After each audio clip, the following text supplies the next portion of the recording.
নমস্কার বন্ধুরা, মিঠুমণি কথার আরেকটি ভিডিওতে আপনাদের সকলকে স্বাগত। আশা করি আপনারা সকলেই ভালো আছেন, সুস্থ আছেন। আজকের এই ভিডিওর বিষয় হলো ইংরেজি 2026 সাল আর বাংলা 1432 বঙ্গাব্দে পাপমোচনী একাদশী। আজকের এই ভিডিও থেকে আমরা জেনে নেব এবছর অর্থাৎ 2026 সালে এই পাপমোচনী একাদশীর ব্রত মাহাত্ম্য, ব্রত কবে, 14 নাকি 15ই মার্চ। তার সঙ্গে জানবো একাদশীর সময়সূচি, আরও জানবো পারণের সময় কি থাকতে চলেছে। তাহলে চলুন বন্ধুরা, ভিডিওটি শুরু করা যাক। জীবনে আমরা চলার পথে জেনে বা না জেনে কতই না ভুল বা পাপ করে ফেলি। মনের অজান্তে সেই অপরাধ বোধ আমাদের অশান্তির কারণ হয়ে দাঁড়ায়। কিন্তু শাস্ত্র বলে, পরম করুণাময় ভগবান শ্রীকৃষ্ণ আমাদের মুক্তির পথও দেখিয়েছেন। এই পাপমোচনী একাদশী কোনো সাধারণ দিন নয়। শাস্ত্রীয় বিশ্বাস অনুযায়ী ভক্তি ভরে এই একাদশী পালন করলে হাজার বছরের পাপের বোঝা থেকেও মুক্তি পাওয়া সম্ভব। আপনাদের জীবনের নতুন এক অধ্যায় শুরু করার জন্য এবং মনের শান্তি ফিরিয়ে আনার জন্য এই ব্রত এক পরম আশীর্বাদ।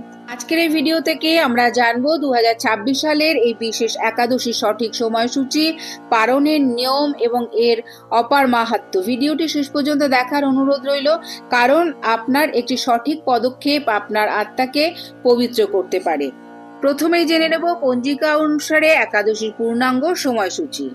একাদশী তিথি শুরু হবে 14ই মার্চ 2026, বাংলা 29শে ফাল্গুন 1432 প্রাত 6টা 8 মিনিটে। একাদশী তিথি শেষ হবে ইংরেজি 15ই মার্চ 2026, বাংলা 30শে ফাল্গুন 1432 রবিবার দিবা 7টা 18 মিনিটে। একাদশীর উপবাস পালিত হবে 15ই মার্চ 2026, বাংলা 30শে ফাল্গুন 1432 রবিবার। পারণের সময়সূচি ইংরেজি 16ই মার্চ 2026, বাংলা পয়লা চৈত্র 1432 সোমবার দিবা 7টা 59 মিনিটের মধ্যেই কিন্তু থাকছে পারণ। এবারে জেনে নেব এই পাপমোচনী একাদশী পালনের নিয়মাবলী। এই দিন ভোরে উঠে স্নান করে বিশুদ্ধ বস্ত্র পরিধান করুন। তারপর বাড়ির ঠাকুর ঘরে বিষ্ণুর মূর্তিতে তুলসী পাতা, ফুল, ফল ও প্রদীপ দিয়ে পুজো করুন। এই একাদশীর দিন পুরোপুরি নির্জলা উপবাস থাকা ভালো, কিন্তু যদি আপনি না পারেন তাহলে ফল, দুধ বা জল খেয়ে উপবাস করা যায়। এদিন শস্য জাতীয় কোনো খাবার অর্থাৎ ধান, গম, ডাল, যব, পেঁয়াজ, রসুন ও তামসিক খাবার কিন্তু পুরোপুরি নিষিদ্ধ। এই দিন কি করবেন? বিষ্ণু সহস্রনাম পাঠ করবেন, ব্রত কথা শুনবেন এবং বেশি সময় ঈশ্বর চিন্তায় কাটাবেন।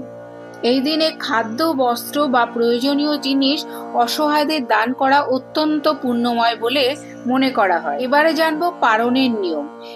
পরের দিন অর্থাৎ দ্বাদশীর দিন সকালে স্নান সেরে বিষ্ণুর পুজো করবেন এবং কাউকে কিছু দান করে উপবাস বা পারণ ভঙ্গ করবেন।